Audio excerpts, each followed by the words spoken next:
యజ్ఞానాం జపయజ్ఞోస్మి అన్నాడు. Among all the ఈ యజ్ఞములు japas, అన్నింటికంటే కూడా జపయజ్ఞం చాలా ఉత్తమమైనటువంటిది అన్నాడు. among all the yajnas, japa yajna ఆ is the easiest చేసేటువంటి and the నామము best. హృదయం నుంచి రావాలి, Let the name come from the core కేవలం of the పెదవుల heart. నుంచి రాకూడదు. It should not come from the lips. ప్రేమ పూరితమైనటువంటి నాభి నుండి అది ప్రారంభం కావాలి. It should be filled with love emanating from the novel itself. యద్భావం తద్భవతి. నీ పెదవుల నుంచి వస్తే భగవంతుని ప్రేమ కూడా పెదవుల నుంచినే వస్తుంది.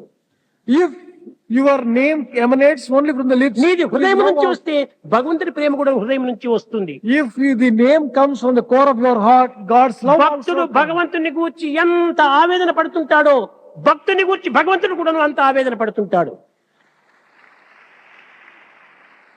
The interest and the intensity with which a devotee ఆ సత్యాన్ని aspires మీరు for గుర్తించడం God, లేదు.